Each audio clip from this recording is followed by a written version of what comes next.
Ang nakakangilong sipol ng takure ay naging hudyat ng simula ng aking kalbaryo sa kamay ng asawa kong si Dagat.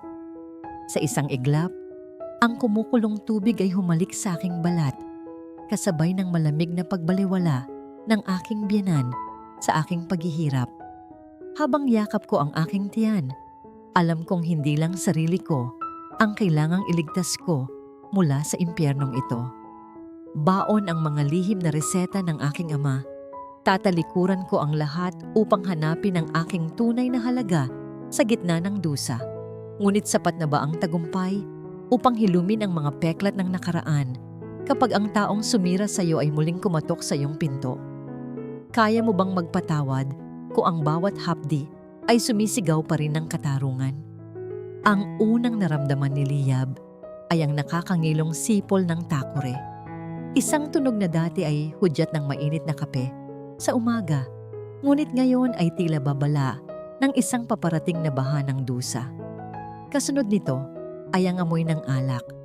Masangsang, matapang at laging may dalang panganib. Dagat, tama na. Parang awa mo na.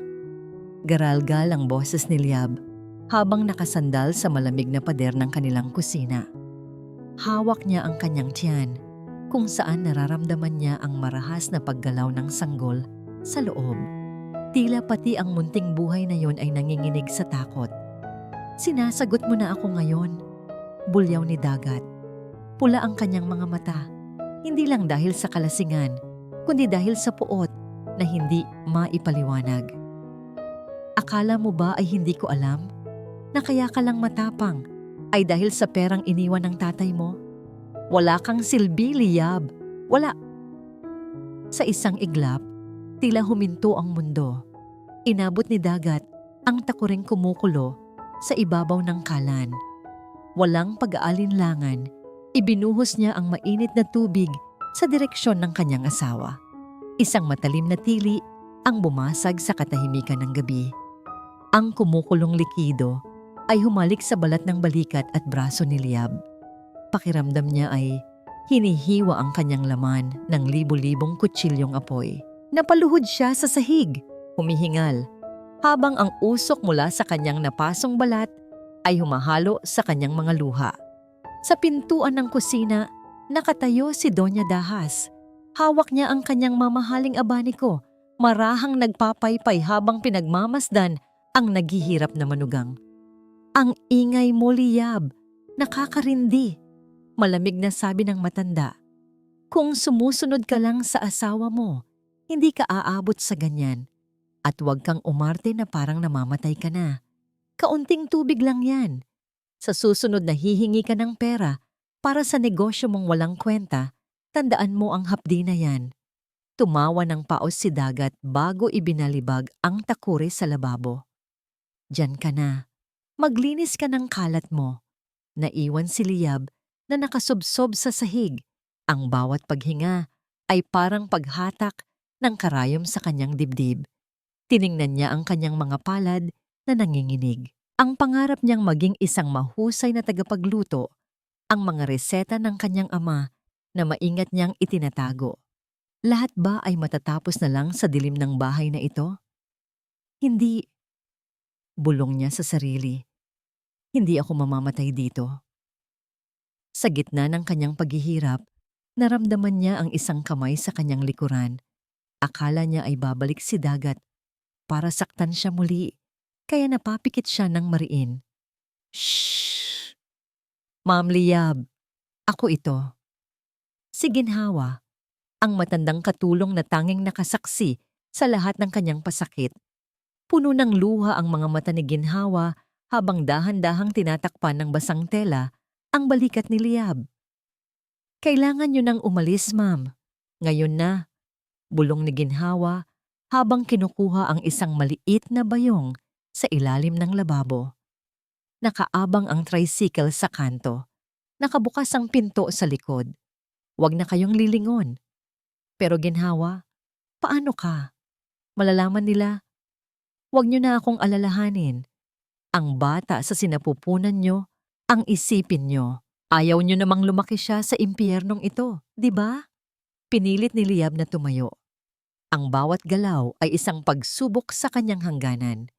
Kinuha niya ang bayong, naglalaman ng ilang pirasong damit at ang luma, tostadong kwaderno ng kanyang ama. Iyon lang ang tanging kayamanan niya. Dahan-dahan silang naglakad sa madilim na pasilyo. Ang bawat yabag sa sahig na kahoy ay tila kulog sa pandinig ni Liab. Pagdating sa pinto sa likod, sinalubong sila ng malakas na buhos ng ulan at hagupit ng hangin. Humarap si Liab kay Ginhawa. Ang kanyang mga mata ay nag-aapoy sa isang bagong uri ng determinasyon. Salamat, Ginhawa. Pangako, balang araw, hindi na ako ang babaeng tinitingnan niyo ng may awa. Mabilis na lumabas si Liab sa ilalim ng ulan. Ang lamig ng tubig ulan ay tila gamot sa kanyang nasusunog na balat, ngunit ang puot sa kanyang puso ay hindi basta-basta mapapawi ng kahit anong bagyo. Habang papalayo sa mansyon ng mga Marinduque, lumingon si Liab sa huling pagkakataon. Nakita niya ang anino ni Dagat sa bintana. May hawak na baso ng alak, kampante sa pag-aakalang kontrolado niya ang buhay ng kanyang asawa. Ngunit bago pa makarating si Liab sa kanto, isang itim na sasakyan ang biglang huminto sa kanyang tapat, na humaharang sa kanyang daraanan. Ang bintana ay dahan-dahang bumaba at isang pares ng mga matang pamilyar ang tumitig sa kanya sa gitna ng dilim. Napatigil ang tibok ng puso ni Liab. Ang unang pumasok sa kanyang isip ay si Dagat, na baka nahalata nito ang kanyang pag-alis at mabilis siyang hinabol. Ngunit nang tuluyang bumaba ang bintana ng sasakyan, hindi ang nanlilisik na mga mata ng kanyang asawa ang bumungad sa kanya. Ito ay si Abogado Galang, ang matalik na kaibigan at legal counsel ng kanyang yumaong ama na si Lakan Gunita. Ma'am Liab, Diyos ko, anong nangyari sa inyo? Gulat na tanong ng matanda habang mabilis na bumababa ng sasakyan. Agad niyang nakita ang basang-basang hitsura ni Liab at ang namumulang balat sa kanyang balikat na bakas, ang tindi ng pasong natamo. Attorney, Galang, tulungan niyo po ako. Halos paos na bulong ni Liab. Kailangan ko pong umalis dito. Ngayon na. Hindi na nagtanong pa ang abogado. Alam niya ang ugali ni Dagat at ang lupit ni Doña Dahas, kaya mabilis niyang pinatuloy si Liab sa loob ng sasakyan. Huwag kayong mag-alala. Dadalhin ko kayo sa ligtas na lugar. Habang mabilis na bumabaybay ang sasakyan sa madilim at madulas na kalsada ng lungsod ng Bakal, hindi mapigilan ni Liab ang lumingon sa likuran. Natatakot siya na baka anumang oras ay lumitaw ang mga tauhan ni Dagat. Ma'am Liab, matagal ko na kayong hinahanap. Panimula ni attorney. Galang habang mahigpit ang hawak sa manibela. May mga dokumentong iniwan ng inyong ama bago siya pumanaw. Mga dokumentong pilit na itinago sa inyo ng mga Marinduque. Napakunot ang noo ni Liab sa kabila ng hapdi ng kanyang mga sugat. Anong ibig ninyong sabihin? Sabi ni Doña Dahas, wala nang naiwang ari-arian si Papa dahil nalugi ang kanyang mga negosyo. Isang mapait na tawa ang kumawala sa abogado. Iyon ang gusto nilang paniwalaan ninyo. Ang totoo, ang mansyong tinitirhan ninyo at ang puhunan sa kumpanya ni Dagat ay nagmula sa trust fund na inilaan ng inyong ama para sa inyo. Ngunit dahil nasa ilalim kayo ng kanilang kontrol, nagawa nilang manipulahin ang mga pirma. Parang gumuho ang mundo ni Liab. Ang lahat ng hirap, ang lahat ng pang-aalipusta na tiniis niya dahil sa pag-aakalang wala siyang matatakbuhan ay nakabase pala sa isang malaking kasinungalingan. Ginamit nila ang yaman ng kanyang ama para apihin siya. Dadalhin ko kayo sa pier. Patuloy ni attorney Galang. May barkong paalis patungong Katimugan. Doon, sa Baryo Malaya, may isang maliit na lupain at lumang bahay na hindi nila nagawang galawin dahil nakapangalan ito sa inyong ina. Iyon ang magiging kuta ninyo.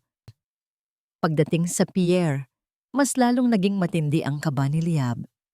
Ang bawat lalaking nakasuot ng barong o jacket ay tila tauhan ni Dagat sa kanyang paningin. Habang naglalakad patungo sa boarding gate, Narinig niya ang malakas na busina ng isang pamilyar na SUV. Nandyan na sila, bulong ni Liab. Ang kanyang boses ay puno ng panginginig. Mula sa malayo, nakita niya si Dagat na bumaba ng sasakyan, galit na galit at may hawak na telepono. Sinisigawan nito ang mga gwardya sa pier. Hanapin ninyo ang asawa ko, isang buntis na babae, may paso sa balikat. Huwag ninyong hayaang makasakay ng barko. Bulyaw ni Dagat na umalingaw-ngaw sa buong paligid. Mabilis na hinila ni Attorney Galang si Liab sa likod ng mga naglalakihang kargamento. Dito ma'am, sumama kayo sa mga manggagawa sa kabilang gilid. Hingal na hingal si Liab.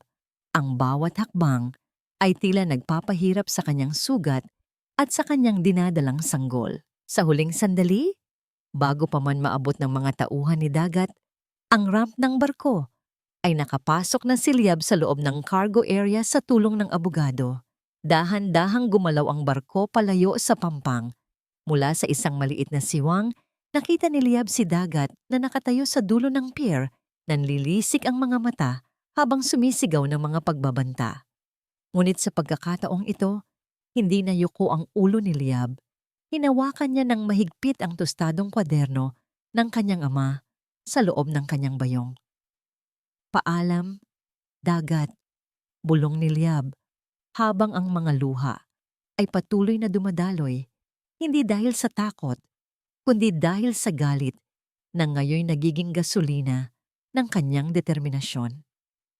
Sa susunod na magkita tayo, sisiguraduhin kong ikaw naman ang luluhod sa harap ko. Habang unti-unting lumiliit ang anino ng lungsod ng bakal, naramdaman ni Liab ang unang malakas na sipa ng kanyang sanggol. Isang paalala na sa gitna ng dilim at alat ng dagat, may bagong buhay na naghihintay na sumilay sa Baryo Malaya. Ngunit ang hindi alam ni Liab, ang pagtakas niya ay simula pa lamang ng isang mas malaking laban dahil si Doña Dahas hindi papayag na mawala ang gatasan ng kanilang pamilya ng ganoon na lamang. Sinalubong si Liab ng halimuyak ng basang lupa at ligaw na sampagwita nang bumaba siya sa lumang bus na nagdala sa kanya sa Baryo Malaya. Malayo ito sa mausok at maingay na lungsod ng Bakal. Dito, ang tanging maririnig mo ay ang huni ng mga kuliglig at ang malambing na bulong ng hangin sa mga puno ng kawayan. Bit-bit ang kanyang maliit na bayong, naglakad si Liab patungo sa dulo ng kalsada, kung saan nakatayo ang isang bahay na yari sa matitibay na kahoy ng Nara at Molave. Ito ang bahay Gunita. Ang tanging alaala ng kanyang amang silakan na hindi nagawang nakawin ng mga Marinduque. Pagpasok niya sa bakuran, tila bumalik ang lahat ng alaala ng kanyang kabataan. Ang amoy ng nilulutong kakanin ng kanyang ama. Ang tawanan nila sa ilalim ng puno ng mangga. Pero ngayon, ang bahay ay balot na ng alikabok at mga agyo. Ang katahimikan ay tila isang mabigat na kumot na bumabalot sa kanyang pagod na katawan. Narito na ako, Papa. Bulong ni Liab habang hinahaplos ang nakasarang pinto. Gamit ang susi na ibinigay ni Attorney Galang, pumasok si Liab sa loob. Agad siyang nagtungo sa silid ng kanyang ama. Doon, sa ilalim ng isang maluwag na tabla sa sahig na itinuro sa kanya ni Attorney Galang, ay may nakatagong maliit na kahon na gawa sa tanso. Nanginginig ang mga kamay ni Liab habang binubuksan ito. Sa loob ay may mga lumang sulat at isang selyadong dokumento. Nang basahin niya ang unang sulat, parang tumigil ang pagtibok ng kanyang puso. Liab, anak ko, kung binabasa mo ito, marahil ay wala na ako. Patawarin mo ako kung hindi ko nagawang protektahan ka mula sa mga Marinduque. Huwag kang maniniwala na nalugi ang ating pamilya. Pinilit nila akong pirmahan ang paglilipat ng mga titulo kapalit ng iyong kaligtasan. Pinagbantaan nila ang iyong buhay noon pa man. Ang lahat ng tinatamasa nila ngayon ay sayo, anak. Kunin mo ang lahat ng nararapat sayo kapag handa ka na. Napaupo si Liab sa sahig. Ang luhang kanina pa niya pinipigilan ay tuluyan ng bumuhos. Ang akala niyang pagkalugi ng ama ay isa palang marahas na panggigipit. Namatay ang kanyang ama sa sama ng loob habang siya ay namuhay sa piling ng mga taong pumatay sa kanya ng dahan-dahan. Ginamit niyo ako. Ginamit niyo ang tatay ko. Galit na bulong ni Liab.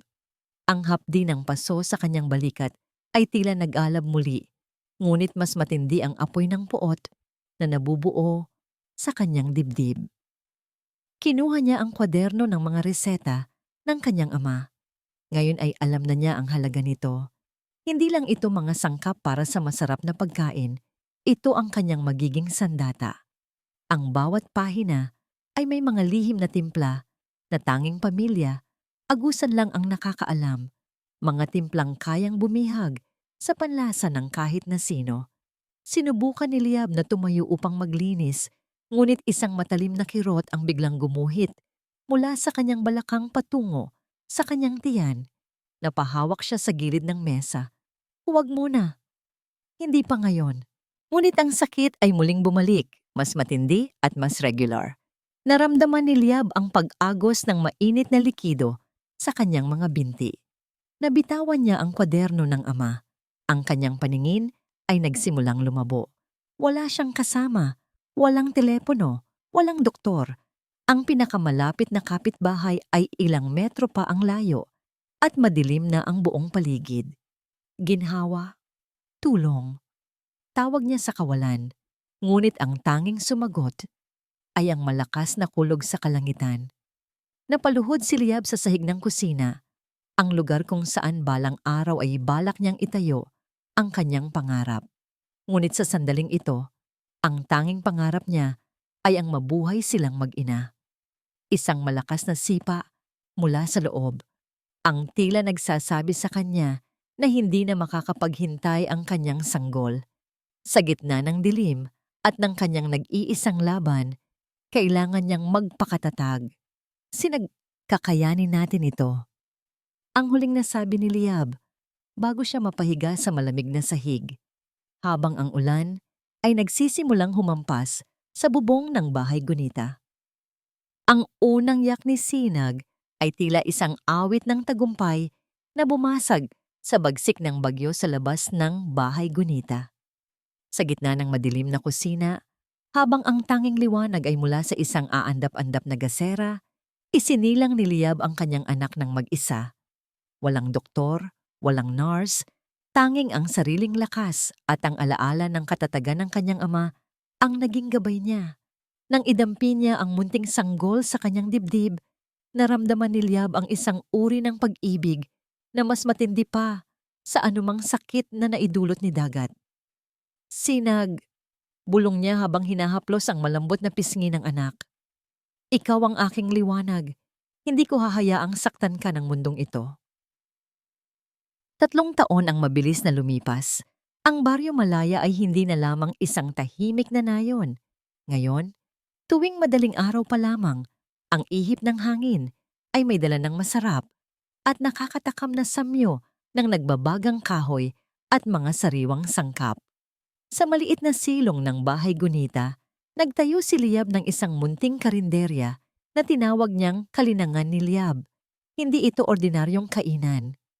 Ang kanyang linagan ng katapatan, isang reseta mula sa tostadong kwaderno ng kanyang ama, ay naging usap-usapan sa buong probinsya. Ang sabaw nito ay tila may mahiwagang kapangyarihan. Isang higop pa lang, mararamdaman mo na ang init ng pag-ibig at ang sarap ng tunay na tahanan. Wala na ang malamlam at takot na mga mata ni Liab. Ang kanyang balat ay bahagyang nasunog ng init ng kalan at ang kanyang mga palad ay magaspang na sa pagtatrabaho. Ngunit ang bawat galaw niya ay puno ng dangal at awtoridad. Nanay, nanay, marami pong tao sa labas. Masayang sigaw ng maliit na sisinag habang tumatakbo patungo sa kanya. Ang bata ay ang buhay na imahe ni Liab, matapang at laging may ngiti sa mga labi. Sige anak, pakisabi sa kanila na sandali na lang at ihahanda ko na ang espesyal na timpla natin. Sagot ni Liab habang hinahalo ang malaking kawa ng sabaw. Habang abala ang lahat, isang itim at mamahaling sasakyan ang huminto sa tapat ng kanyang karinderya. Isang bagay na bihirang mangyari sa Baryo Malaya. Bumaba ang isang lalaking naka-Amerikana, mukhang galing sa malaking lungsod, at may dalang aura ng kapangyarihan. Tiningnan ng lalaki ang paligid ng may pagtataka, tila hindi makapaniwala na ang dinadayo ng mga tao ay isang simpleng kubo. Umupo siya sa bakanteng upuang kahoy at nag-order ng pinakasikat na putahe ni Liab. Nang ilapag ni Liab ang mangkok sa harap ng lalaki, sandaling nagtagpo ang kanilang mga mata. May kung anong kaba ang naramdaman ni Liab, ngunit agad niya itong iwinaksi. Kumuha ng kutsara ang lalaki at humigop ng sabaw. Nanlaki ang kanyang mga mata. Nabitawan niya ang kutsara na lumikha ng malakas na tunog sa sahig. Ang kanyang mukha ay namutla at ang kanyang kamay ay nagsimulang manginig. Sa saan mo natutunan ang timplang ito? Tanong ng lalaki. Ang boses ay puno ng gulat at hindi maipaliwanag na emosyon. Tumingin si Liab ng diretso sa kanya. Ito po ang timpla ng aking ama, si Lakan Agusan. Bakit niyo po na itatanong? Tumayo ang lalaki. Hindi pinansin ang pagkain at tila nakakita ng multo. Hindi maaari.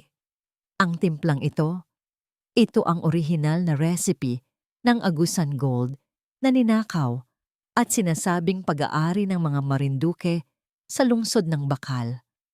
Napatigil si Liab sa kanyang ginagawa. Ang pangalang Marinduque ay tila isang lason na muling pumasok sa kanyang pandinig. Sino ho ba kayo?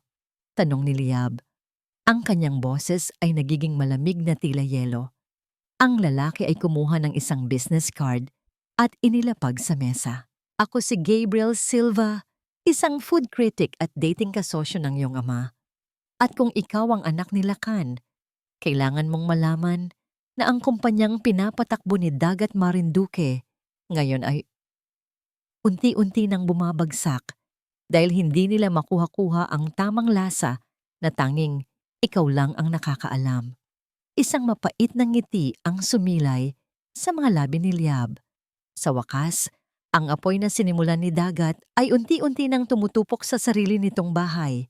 Ngunit bago pa makasagot si Liab, isang pamilyar na boses ang narinig niya mula sa labas ng bakod.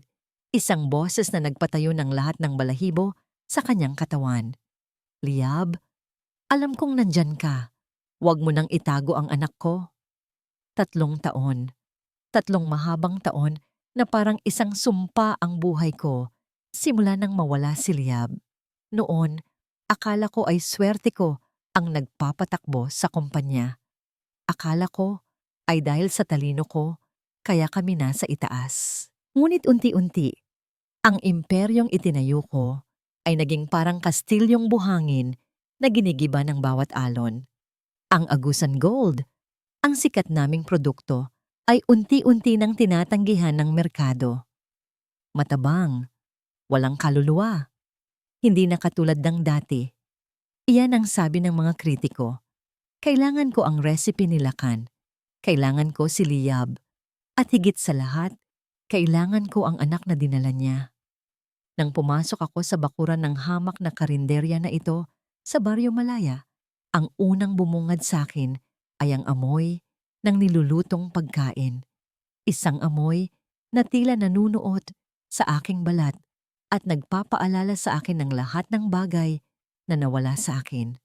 At doon, sa gitna ng usok at init ng kalan, nakita ko siya. Hindi ito ang Liab na iniwan ko. Ang babaeng nanginginig sa takot. Ang babaeng basang-basa ng mainit na tubig habang nagmamakaawa sa paanan ko. Ang babaeng nasa harap ko ngayon ay nakatayo ng tuwid. Ang kanyang buhok ay maingat na nakatali. Ang kanyang mga mata ay tila mga baga na nag-aapoy sa paninindigan. May suot siyang apron na may bahid ng uling, ngunit para siyang isang reyna na nagmamando sa kanyang sariling kaharian. Liab, tawag ko. Pilit na ibinabalik ang dating awtoridad sa aking boses. Sa wakas, nahanap din kita. Lumingon siya. Walang gulat sa kanyang muka. Walang takot. Tanging isang malamig na pagbaliwala na mas masakit pa sa isang sampal. Anong ginagawa mo rito, dagat? Tanong niya. Ang boses niya ay hindi nagaralgal. Ito ay malalim, matatag, at puno ng kapangyarihan. Anong ginagawa ko rito? Asawa mo ako. At nalaman ko na may anak tayo. 3 taon mo siyang itinago sa akin. Bulyaw ko, habang pasimple kong tinitingnan ang paligid. Napansin ko ang isang batang babae sa gilid. Si Sinag. Kamukhang kamukha ko siya. Ngunit ang mga mata ay kay Liab. Asawa? Isang mapait na tawa ang kumawala sa kanyang mga labi. Namatay na ang asawa mo. Sa gabing ibinuhos mo ang kumukulong tubig sa kanya, dagat. Ang nakatayo sa harap mo ngayon ay ang babaeng sinira mo. Ngunit binuo ang sarili gamit ang sarili niyang mga kamay. Huwag mo akong galitin, Liab. Tingnan mo ang paligid mo. Isang maduming karinderya? Dito mo ba gustong palakihin ang anak ko? Sumama ka na sa akin. Ibabalik ko kayo sa mansyon. Kailangan ka ng kumpanya. Kailangan kita. Sabi ko, ngunit alam ko sa loob ko na mas kailangan ko ang mga recipe niya kaysa sa kanya. Nandito pala ang tanyag na si Dagat Marinduque. Isang boses mula sa likuran ang sumingit. Si Gabriel Silva, ang pinakakinatatakutang food critic sa bansa. Napaatras ako. Gabriel, anong ginagawa mo sa liblib na lugar na ito? Narito ako para tikman ang tunay na sining ng pagluluto. Dagat, isang sining na matagal nang nawala sa kumpanya mo. Nakangising sagot ni Gabriel. At mukhang nahanap ko na ang tunay na tagapagmana ng Agusan Gold. Hindi ikaw, kundi ang babaeng tinangka mong sirain. Naramdaman ko ang pag-akyat ng dugo sa aking muka. Liab, babalaan kita. Akin ang batang iyan. Akin ang pangalang Agusan Gold. Wala kang laban sa akin. Lumapit sa akin si Liab. Hindi siya natinag. Sa katunayan, siya pa ang humakbang palapit hanggang sa magkatapat na ang aming mga mukha. Amoy siya ng bawang, luya, at tagumpay. Mali ka, Dagat, bulong niya, na sapat lang para marinig naming dalawa. Hindi mo na ako pag-aari, at ang kumpanya mo, isang hungkag na lata na lang yan. Kung gusto mong bawiin ang anak mo, dumaan ka sa korte, pero tandaan mo ito. Ang lahat ng ninakaw ninyo ni Doña Dahas sa tatay ko, kukunin ko ng may interes. Handa ka na bang mawalan ng lahat? Sa sandaling iyon, nakita ko ang isang bagay sa mga mata ni Liab na hindi ko kailanman nakita noon. Ang pagbagsak ko. Hindi na siya ang biktima. Siya na ang kalaban. At ang mas malala, nalaman ko mula sa mga tingin ni Gabriel na ang Nu Huang Amtok na balak naming kausapin para iligtas ang aming kumpanya ay walang iba, kundi ang babaeng nasa harap ko. Hinila ko ng mahigpit ang aking sedang abaniko habang tinitingnan ang mga naglalakihang portrait sa dingding ng aming mansyon. Ang bawat sulok ng bahay na ito ay sumasalamin sa kapangyarihan ng mga Marinduque. Ngunit ngayong hapon, ang hangin sa loob ng aking opisina ay tila naging malapot at mahirap langhapin. Sa harap ko ay nakaupo ang aming pamilyang abogado, si Attorney Riva, na kanina pa hindi makatingin ng diretso sa akin. Ano ang ibig mong sabihin, Riva? Bakit hindi ma-access ang main account ni Dagat? Bulyaw ko. Kailangan naming bayaran ang mga supplier ng Agusan Gold. Kung hindi, titigil ang produksyon sa susunod na linggo. Doña Dahas, may mas malaking problema tayo. Nanginginig ang boses ni Riva. Inilapag niya ang isang stack ng mga dokumento sa aking mesa.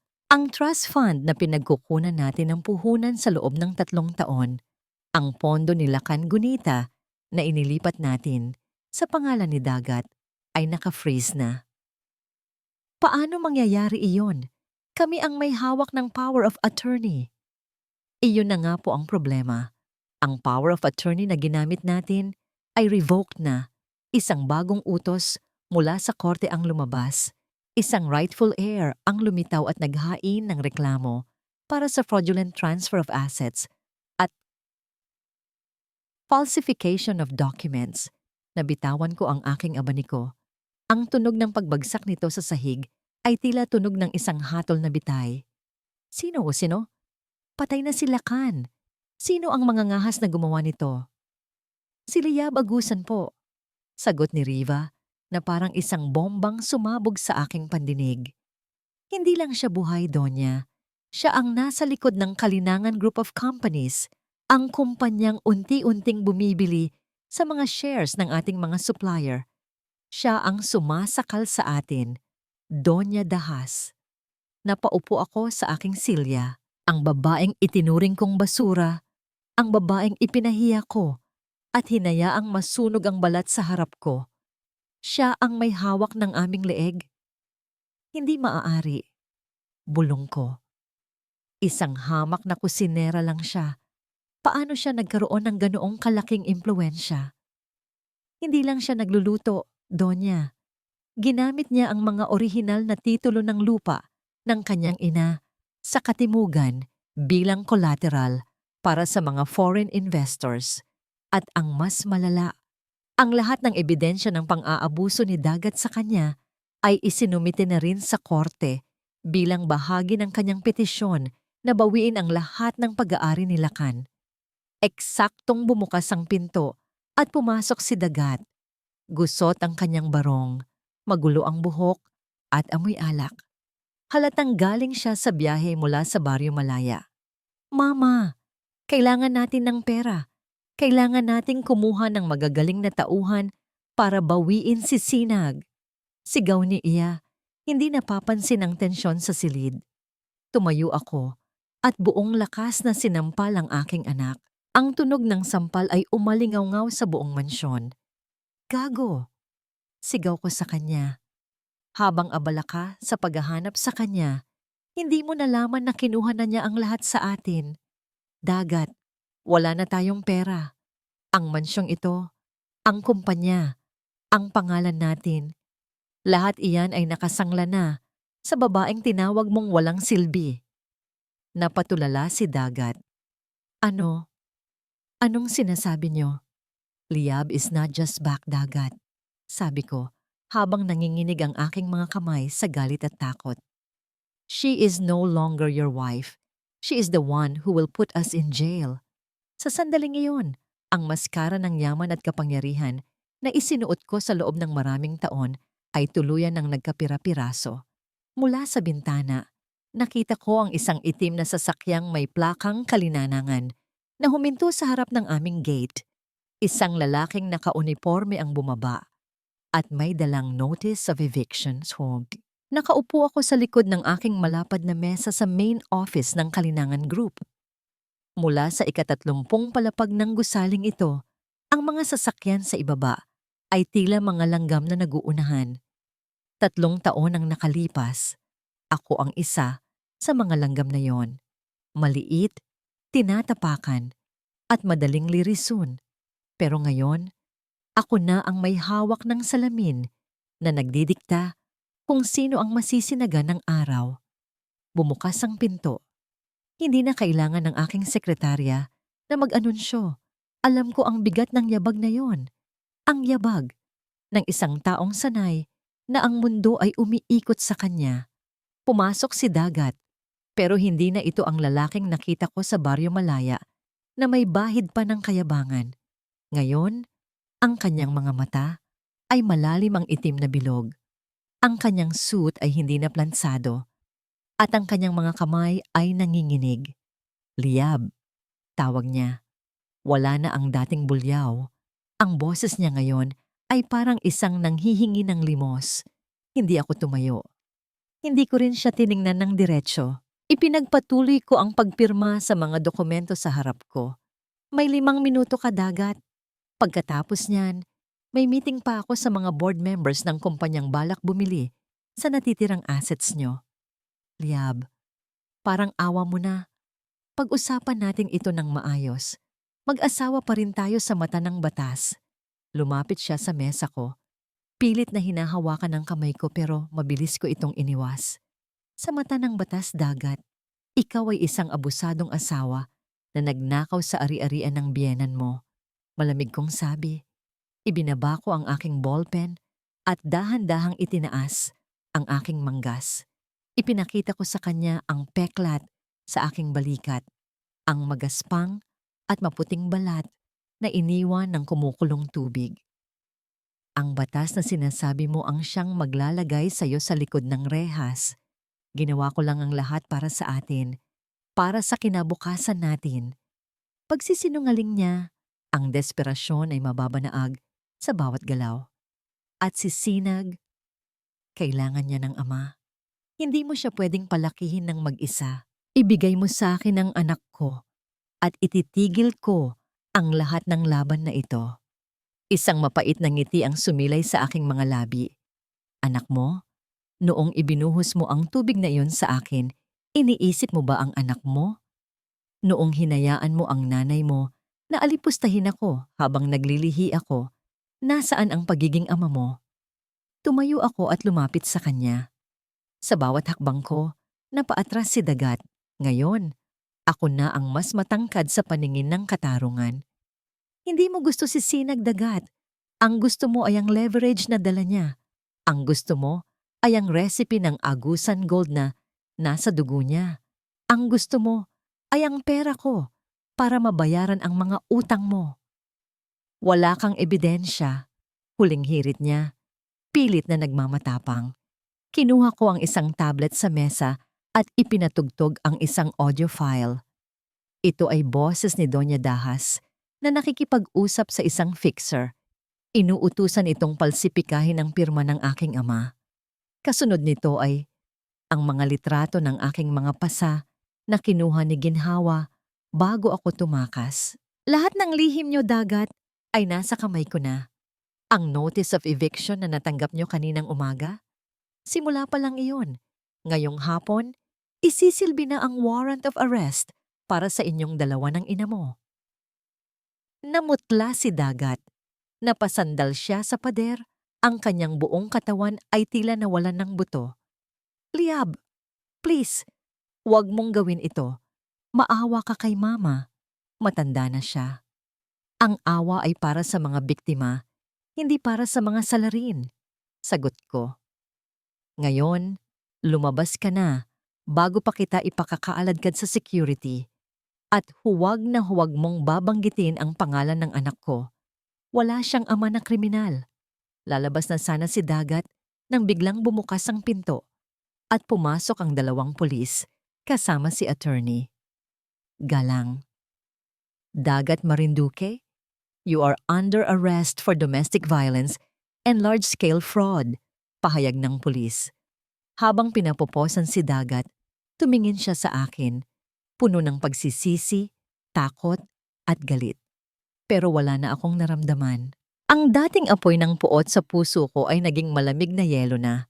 Ngunit ang hindi ko inaasahan ay ang huling sinabi ni Dagat bago siya mailabas ng silid. Akala mo ba tapos na, Liab? Hindi mo alam kung anong kayang gawin ni Mama para hindi mabulok sa kulungan. Ingatan mo si Sinag dahil hindi lang ako ang naghahanap sa kanya. Naiwan akong nakatayo sa gitna ng marangyang opisina, muling dinalaw ng isang kakaibang kaba.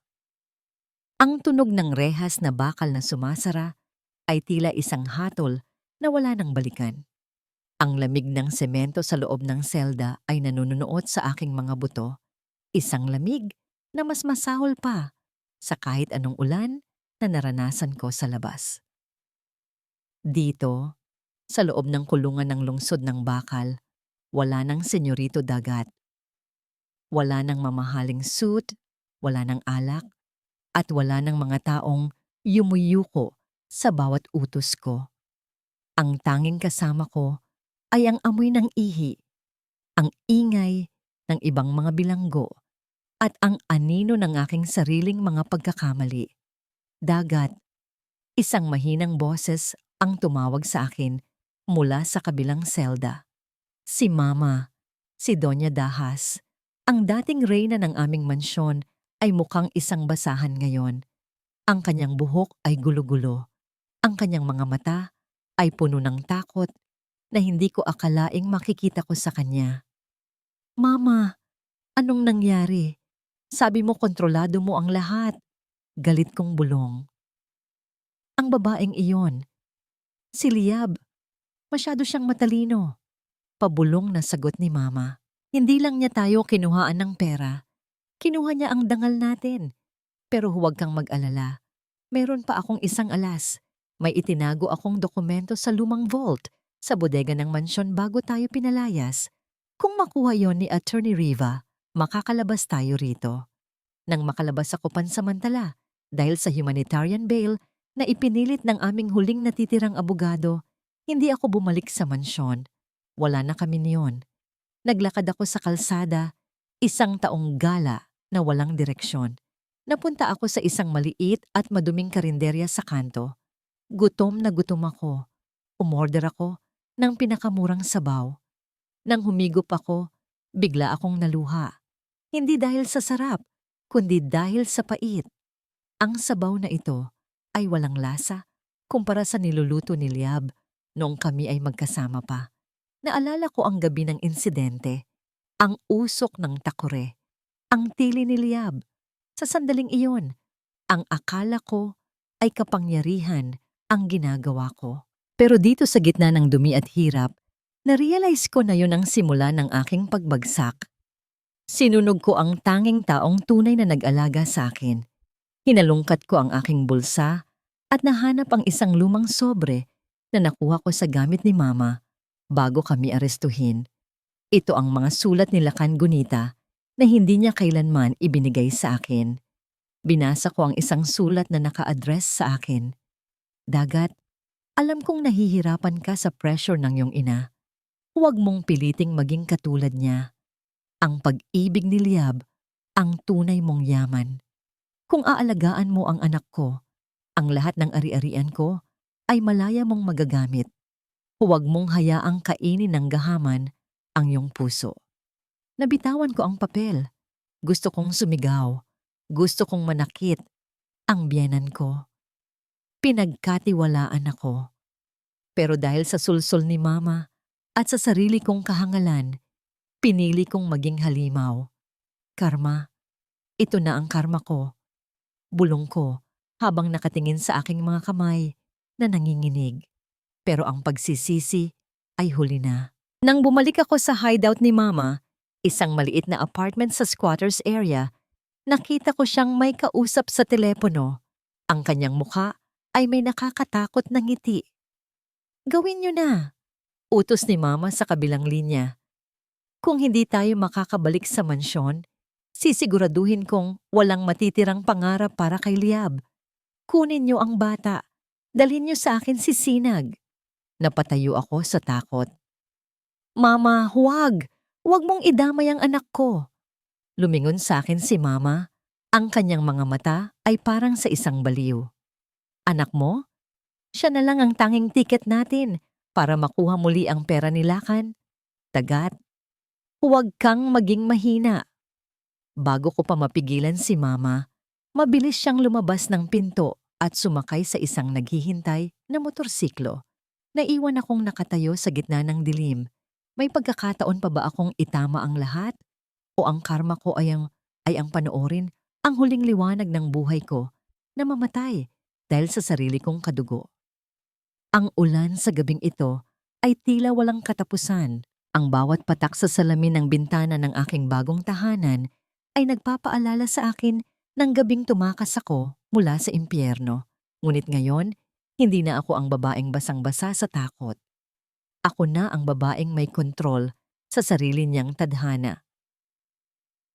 Hana, Nanay, bakit po may mamang nakaluhod sa labas? Napatigil ako sa pag-aayos ng mga papeles nang marinig ang boses ni Sinag. Nakatayo ang aking anak sa tapat ng malaking bintana. Ang kanyang munting daliri ay nakaturo sa gate. Dahan-dahan akong lumapit. Sa ilalim ng malakas na buhos ng ulan, sa gitna ng kalsada, may isang anino ng lalaki. Nakaluhod siya. Ang kanyang ulo ay nakayuko at ang kanyang buong katawan ay nanginginig sa lamig.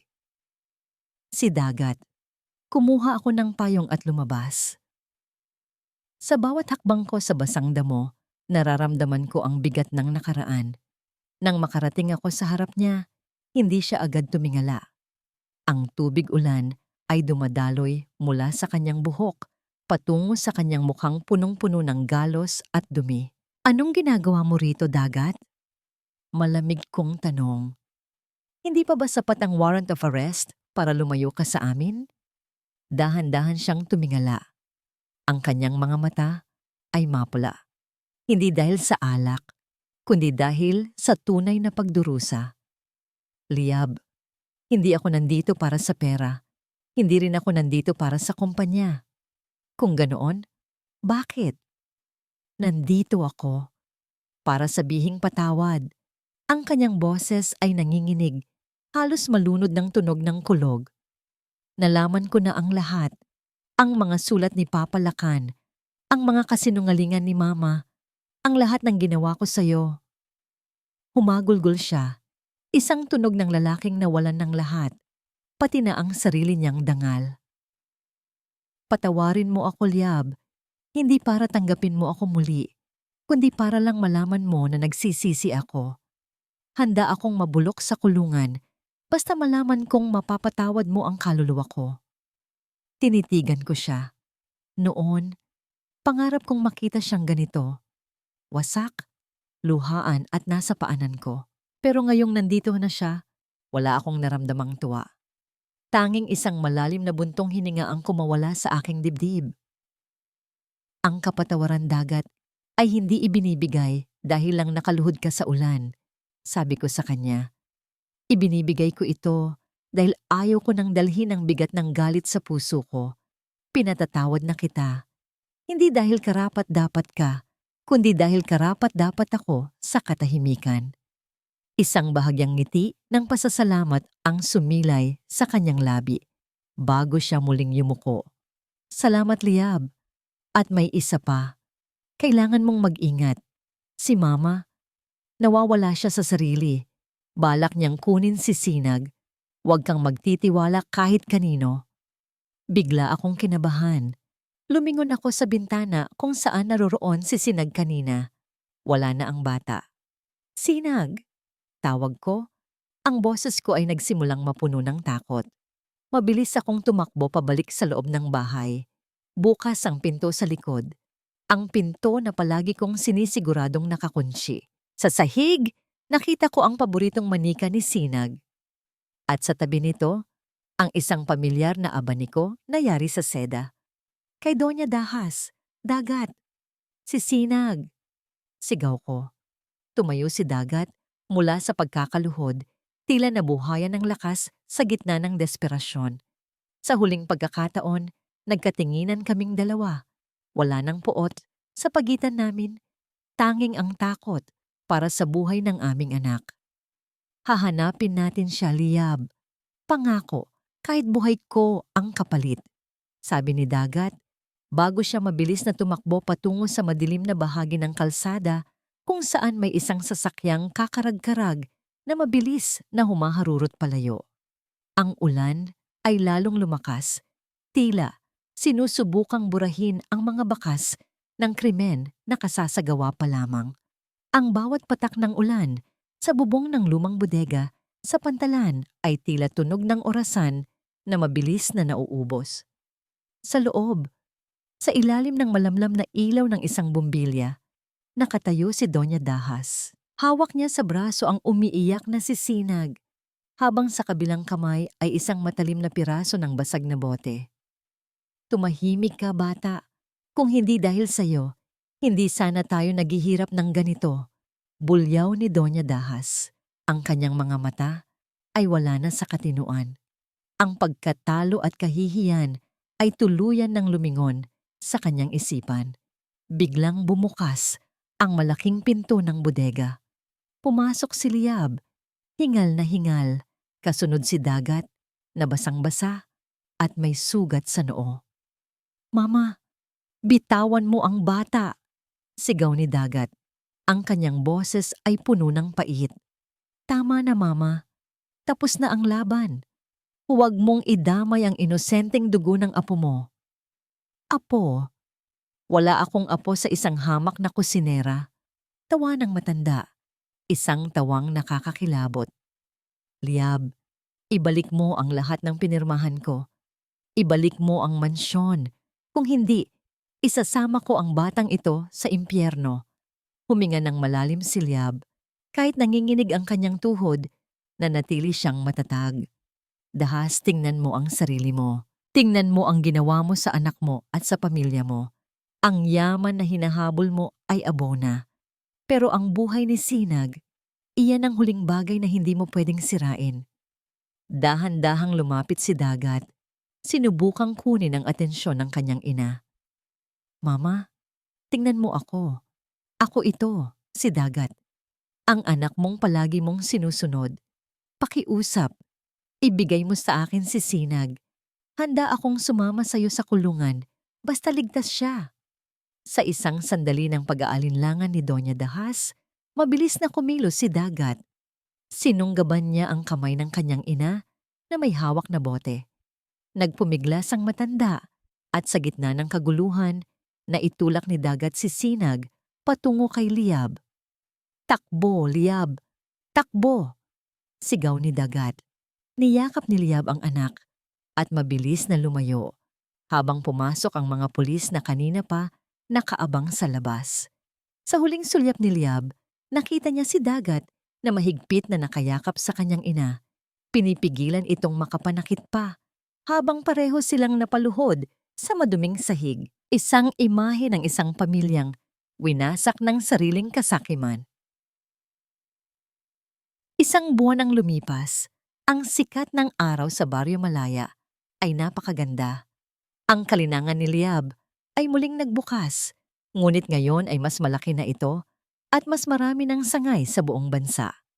Ang bahay gunita ay muling napuno ng samyo ng masasarap na putahe at tunay na kagalakan. Nakatayo si Liab sa tapat ng puntod ng kanyang amang silakan. Inilapag niya ang isang mangkok ng paborito nitong ulam at ang tostadong kwaderno na ngayon ay nakalathala na bilang isang tanyag na cookbook. Papa, kinuha ko na ang lahat ng nararapat sa atin, bulong ni Liab. Pero mas mahalaga, nahanap ko na ang sarili ko. Isang sulat ang dumating sa kanya nitong umaga mula sa loob ng kulungan, galing kay Dagat. Hindi ito binuksan ni Liab sa harap ng marami. Binasa niya ito ng mag-isa sa ilalim ng puno ng mangga. Liab, tanggap ko na ang hatol sa akin.